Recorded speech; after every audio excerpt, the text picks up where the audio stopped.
Death, the ultimate cosmic punchline. Everything you've been told about death is bullshit. Complete and utter horseshit wrapped in a neat little package with a bow made of lies. It's not an ending, not a void, not some mystery we should leave to robed men with holy books and collection plates. For over 1,000 years, hidden like a Playboy magazine in a priest's sock drawer, there's been this manuscript, the Tibetan Book of the Dead, a cosmic roadmap that spells out exactly what happens in the first 49 days after you kick the bucket. This ancient text was kept from the masses like tax loopholes or kept from the poor, reserved for enlightened minds who wouldn't piss their spiritual pants when facing the truth. The moment you flatline. Here's the punchline: death isn't when you stop breathing, it's when the real show begins. It's like finally getting backstage passes after watching the concert from the nosebleed section your entire life. When you die, reality doesn't stop, it just stops pretending to give a shit about your physical form. You'll feel weightless, like that time you took mushrooms at your cousin's wedding, except there's no coming down from this trip. No more heartbeat, no more breath, but somehow your awareness is still hanging around like the last drunk guest at a party. And then boom, a light so fucking brilliant it makes Vegas look like a match in a coal mine. This is what the Tibetans call the clear light of reality. If you recognize it and surrender to it completely, like actually surrender, not that half-assed surrender you do when your wife asks where you've been all night, you'll merge with it, transcending the birth-death merry-go-round forever. But almost nobody recognizes it. You know why? Because we're conditioned like goddamn laboratory rats to fear the unknown. Oh no, something I don't understand. Better run back to my familiar pile of problems and bullshit. The illusion factory. So instead of embracing the light, the soul panics like a claustrophobic at an elevator convention. It clings to its memories, its identity, its unfinished business. I never got to see the Grand Canyon. I still have episodes of The Bachelor on my DVR. And the moment fear takes over, the cosmic hallucination machine kicks into high gear. You start hearing sounds, whispers, echoes, voices that seem familiar but distorted, like listening to your parents argue through a wall when you were a kid. The world around you shifts, and instead of pure light, you see forms, patterns, shadows, glimpses of what seem to be people or places you once knew. But none of it is real. It's like a corporate merger, lots of activity signifying nothing. Your mind is desperately searching for meaning, and in doing so, it's creating the very reality that will define your afterlife journey. It's like going to Disney World, except you're building the rides while you're riding them, and the admission price is your eternal soul. The cosmic test. Most souls lose their way faster than politicians lose their principles. Instead of recognizing death as an opportunity for liberation, they fall into confusion like America falls into unnecessary wars. The mind, helpful as always, projects the world they once knew, recreating familiar scenes, faces, and voices. Some even see religious figures they worshipped in life. Oh look, it's Jesus, Buddha, Krishna, Allah, flying spaghetti monster. Not realizing these are just manifestations of their own subconscious beliefs, like a cosmic selfie with a divine filter. If they knew the truth, that none of it is real, that they're being tested like a high school student who didn't study, they could let go. But instead, they follow these visions deeper into what the Tibetans call the Bardo, the intermediate state between death and rebirth, which is about as intermediate as the American middle class, shrinking by the minute. Welcome to the Bardo, enjoy your 49-day stay. You're now in the Bardo, a space between life and the next existence where time flows like ketchup from a glass bottle, sometimes nothing, then suddenly everything at once. You have no body, no voice, only awareness, but like a guy with a massive truck and tiny genitals, most people don't realize what's really going on. They're trapped in a dreamlike state, clinging to their past life like it's the last lifeboat on the Titanic, unable to accept that everything they once knew is gone, vanished faster than civil discourse in an election year. The Tibetan Book of the Dead describes the Bardo as a shifting, unstable realm, kind of like Fox News, but with less advertising.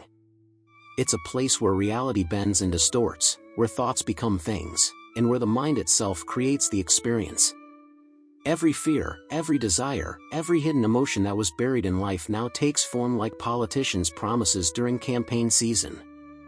For most, it's terrifying, like being trapped in an endless airport security line where they keep finding new things in your carry-on that weren't there before. From peaceful visions to cosmic horror show.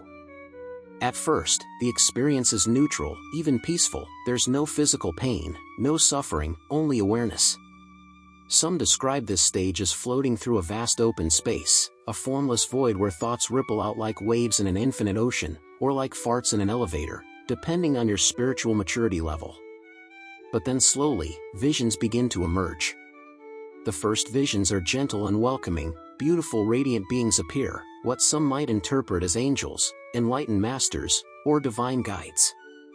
These figures emanate warmth, wisdom, and an overwhelming sense of peace, like that feeling you get when you finally find the TV remote after searching for 20 minutes. They offer a way out, a path to transcendence. But the soul must recognize them for what they are, reflections of its own higher consciousness, not external saviors. If the soul understands this, it can merge with them, dissolving into higher awareness, escaping the cycle of reincarnation forever, a better deal than any timeshare presentation has ever offered. But most don't get it. They hesitate like a virgin on prom night.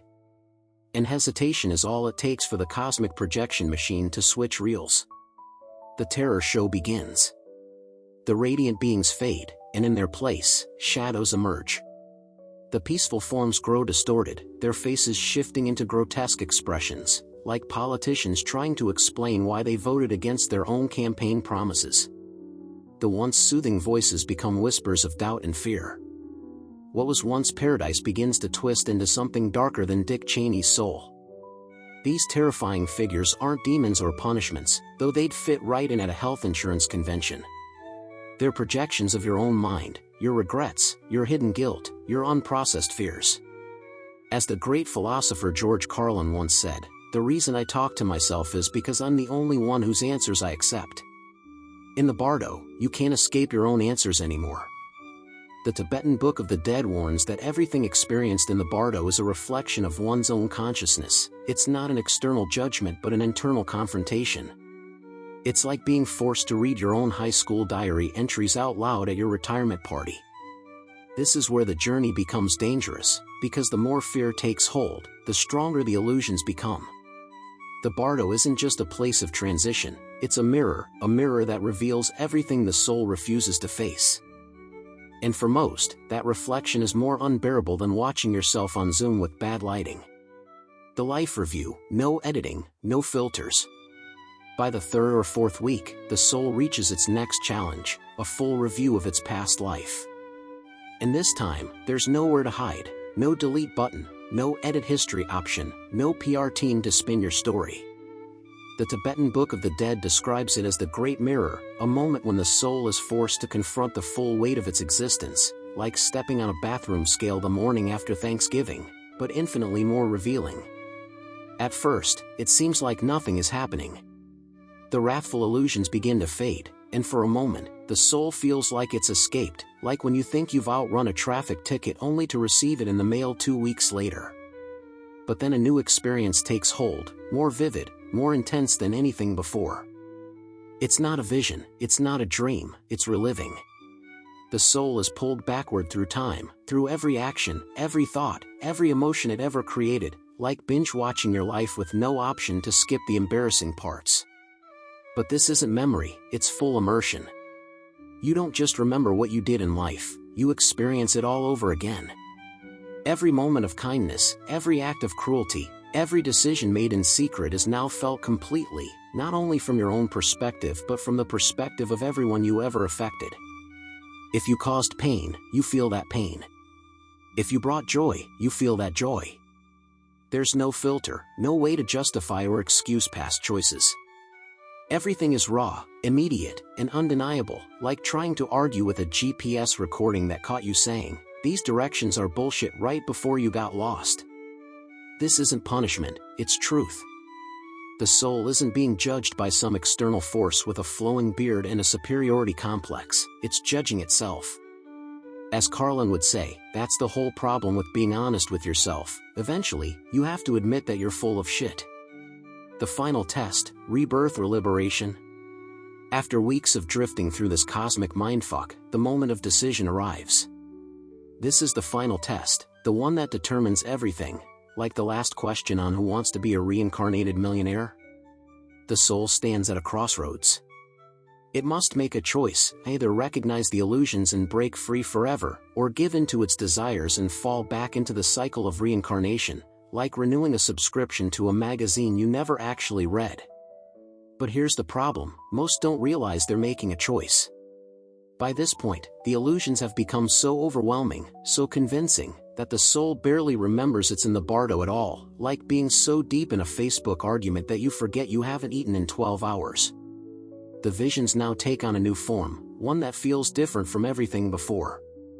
They're no longer terrifying deities or fragmented hallucinations.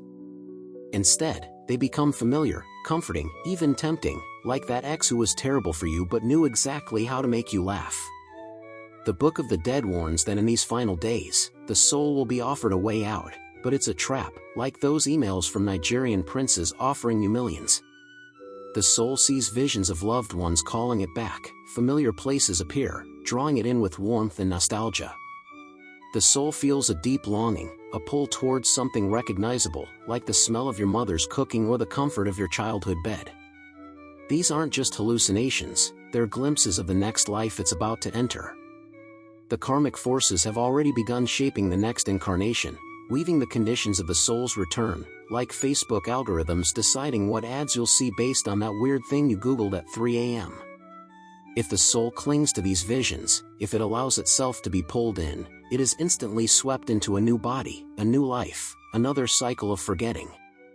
Rebirth happens instantly, the process automatic, like signing up for a subscription service and immediately forgetting you did it until the charges appear on your credit card. The moment the soul latches onto a desire, a fear, or an attachment, it's pulled into a new womb, a new reality, with no memory of the choice it just made. It's like waking up after a wild night in Vegas, married to someone whose name you can't remember, except the stakes are your eternal existence. Why this knowledge was hidden? For over 1,000 years, these teachings were locked away like the recipe for KFC chicken, reserved only for the most advanced spiritual practitioners, hidden from the masses, censored by religious institutions. Even today, most people have never heard of them, and there's a reason for that better than the dog ate my cosmic homework. The Tibetan Book of the Dead was never meant for the ordinary mind. It was considered too powerful, too dangerous for those who were unprepared, like giving nuclear launch codes to a toddler with a temper tantrum. Because if people truly understood what happens after death, it would shatter everything, their beliefs, their fears, their entire perception of reality. It would be like telling a fish it's been swimming in water its whole life, and the fish saying, "What the fuck is water?" Think about it, if death is not an end, if it's not a punishment, if there is no divine judgment, then what happens to the control systems built on those very ideas? Religions would crumble like cookies in a toddler's fist, governments would lose power, society as we know it would unravel faster than a cheap sweater. For centuries, religious institutions have preached about heaven and hell, about divine punishment, about the need to obey higher authorities to secure a place in the afterlife. These narratives serve a purpose: control. As Carlin said, religion has actually convinced people that there's an invisible man living in the sky who watches everything you do, every minute of every day. And the invisible man has a special list of 10 things he does not want you to do. And if you do any of these 10 things, he has a special place, full of fire and smoke and burning and torture and anguish, where he will send you to live and suffer and burn and choke and scream and cry forever and ever till the end of time. But he loves you. If people believe that an external force dictates their fate after death, they will follow, they will conform, they will fear. But what if the truth is that no one is judging you but yourself? That the afterlife is not about punishment or reward but simply your own mind reflecting back at you, like a cosmic selfie you can't untag yourself from? The real test. If the Tibetan Book of the Dead is right, then most of us are already doomed to repeat this cycle, not because we are weak, not because we are unworthy, but because we are completely unprepared, like showing up to take the SATs wearing only underwear and carrying a spork instead of a pencil. Look around. How many people spend their lives even thinking about death, let alone preparing for it? Society has conditioned us to fear it, ignore it, pretend it doesn't exist, like that weird mole on your back that's probably nothing but maybe should get checked. We distract ourselves with work, entertainment, money, and meaningless pleasures, all while knowing that one day our time will come. And when it does, we will be as lost as the billions before us, blinded, confused, and caught in the same trap, like moths repeatedly flying into the same bug zapper. Because the real test doesn't happen after death, it's happening right now. The Bardo isn't just a place in the afterlife, it's a state of mind, like being stuck in line at the DMV, except eternal. The same illusions that deceive the soul in death are already deceiving us in life.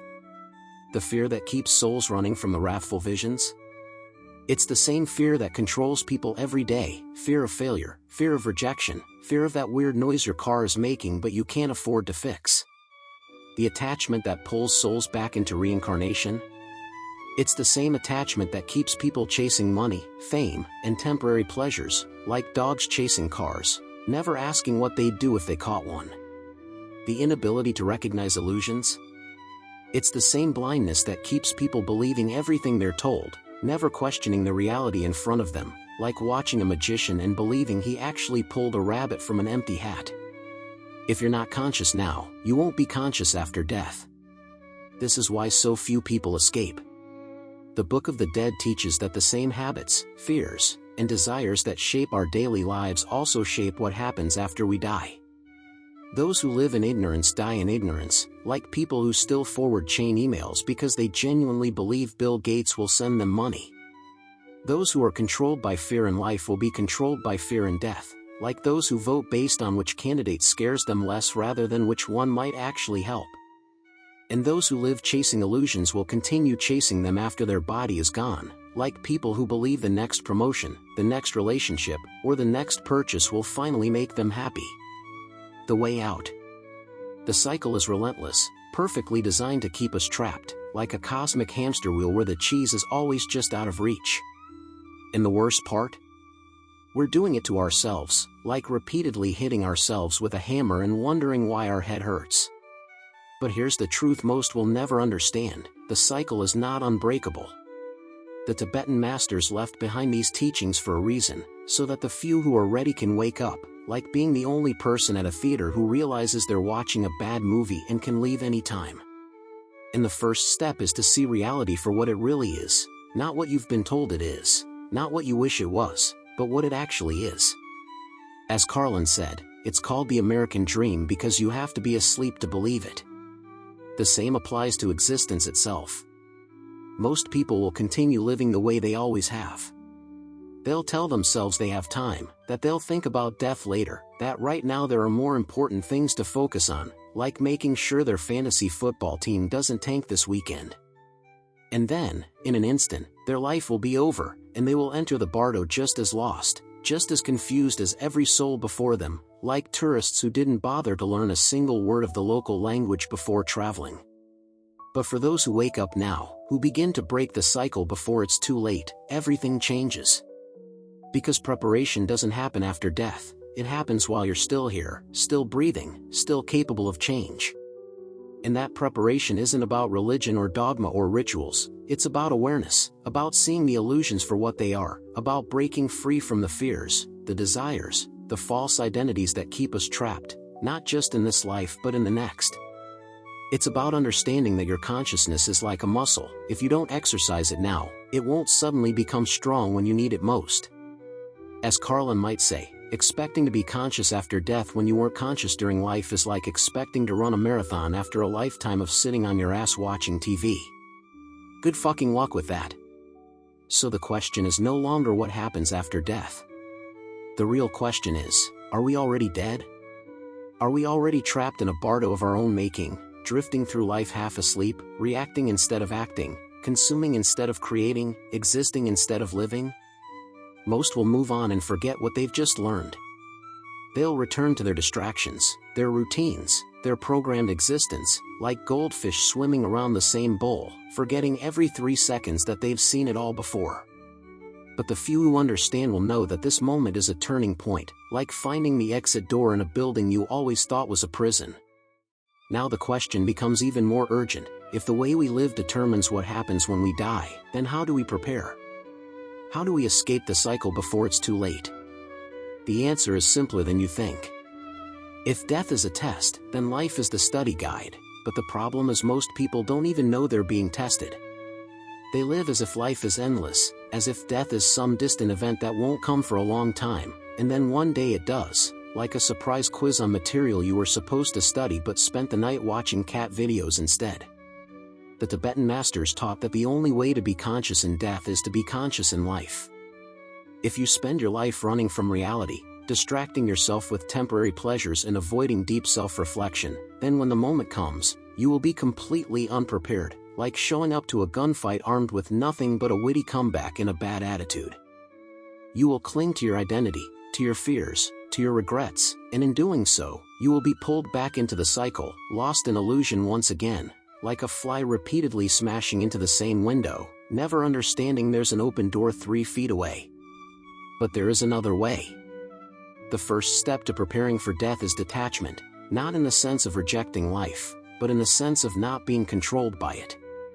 Most people are enslaved by their desires. They chase money, validation, status, relationships, thinking these things will bring happiness, like a dog chasing its own tail, never realizing the faster it runs, the faster the tail moves away.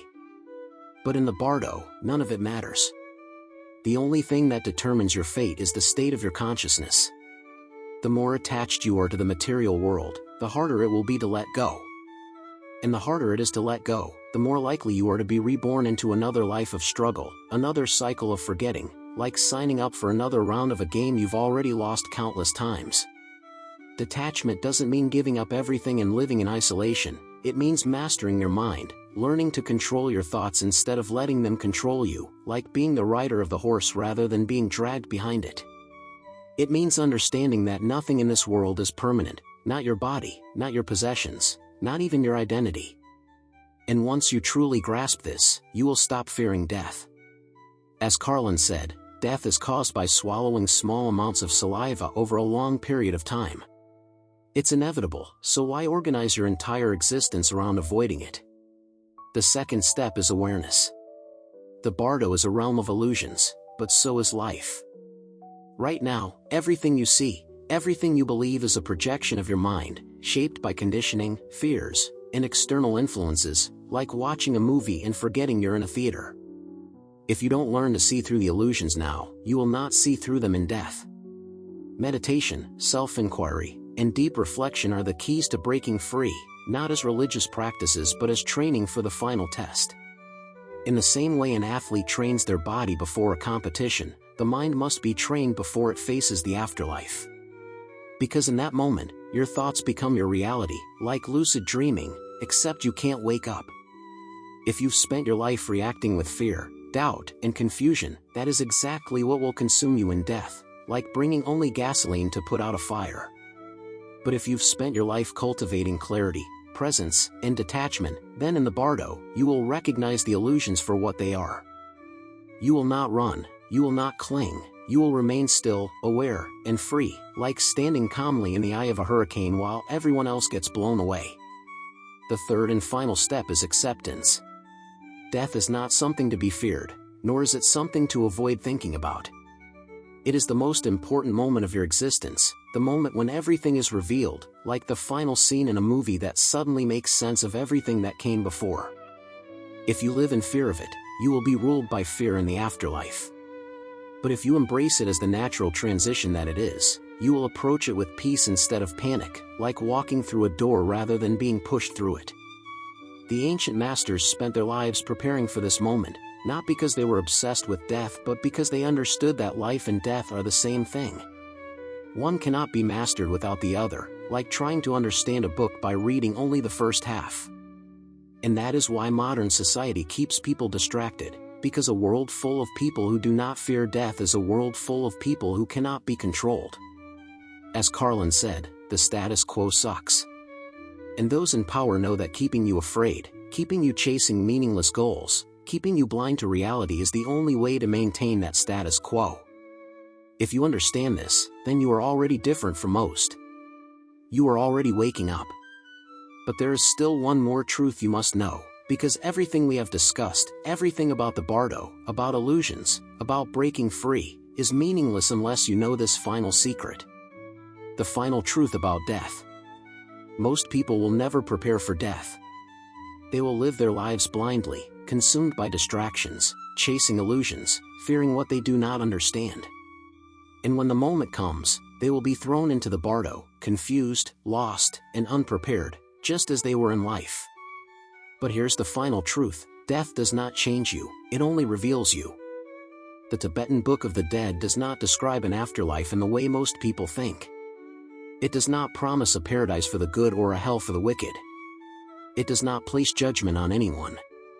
Because the Bardo is not an external place, it's the mirror of your own consciousness. Everything you will experience after death, the clear light, the peaceful deities, the terrifying illusions, the life review, and the pull toward reincarnation, is nothing but a reflection of the mind you carried in life. If you lived in fear, you will die in fear, like bringing your umbrella to the grave because you're worried it might rain. If you lived in attachment, you will die clinging to what is already gone, like trying to hold on to a handful of water.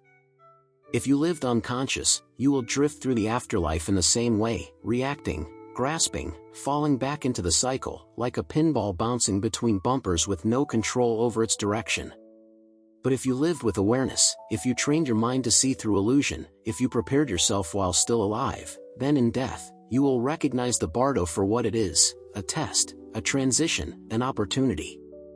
And that is the secret hidden for over 1,000 years, the reason these teachings were forbidden.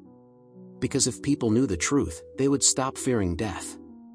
They would stop wasting their lives on things that do not matter. They would stop being controlled by false beliefs, by religious institutions, by governments that use fear to keep them obedient.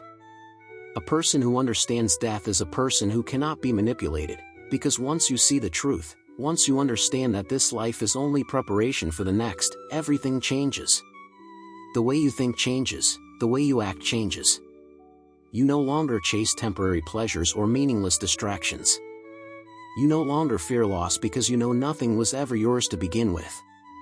You no longer cling to identity because you realize it was never real. And when the moment comes, when you take your last breath and cross the threshold, you will not panic, you will not grasp, you will not be pulled back into the cycle of forgetting. You will simply be aware. And in that awareness, you will have a choice, a real choice, to break free or to return. As Carlin might say, life is not a journey with a destination, it's a ride. And death is just changing vehicles. Most people are so worried about the condition of the next car that they forget to enjoy the one they're in. Most will never reach this point.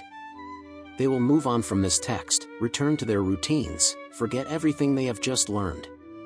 And when the moment comes, they will be unprepared, like showing up to a final exam for a class they didn't know they were enrolled in. But you don't have to be. If you've made it this far, then you are already different from most. You are already seeking, and in that seeking lies the first step toward freedom. Remember, the reason they call it the American dream is because you have to be asleep to believe it. The same is true for death. The ultimate cosmic punchline isn't that death exists, it's that we've spent our entire lives afraid of the wrong thing. We're not afraid of death, we're afraid of facing ourselves. And in the end, that's all death really is, a mirror so perfect, so unforgiving, that it shows us exactly who we are, without filter, without delusion, without the comforting lies we tell ourselves. So the question isn't, are you ready to die? The question is, are you ready to see yourself as you truly are? Because that, my friends, is the real test, and it's one most of us are failing spectacularly. As George would say, it's a big club, and you ain't in it. But in this case, maybe that's a good thing.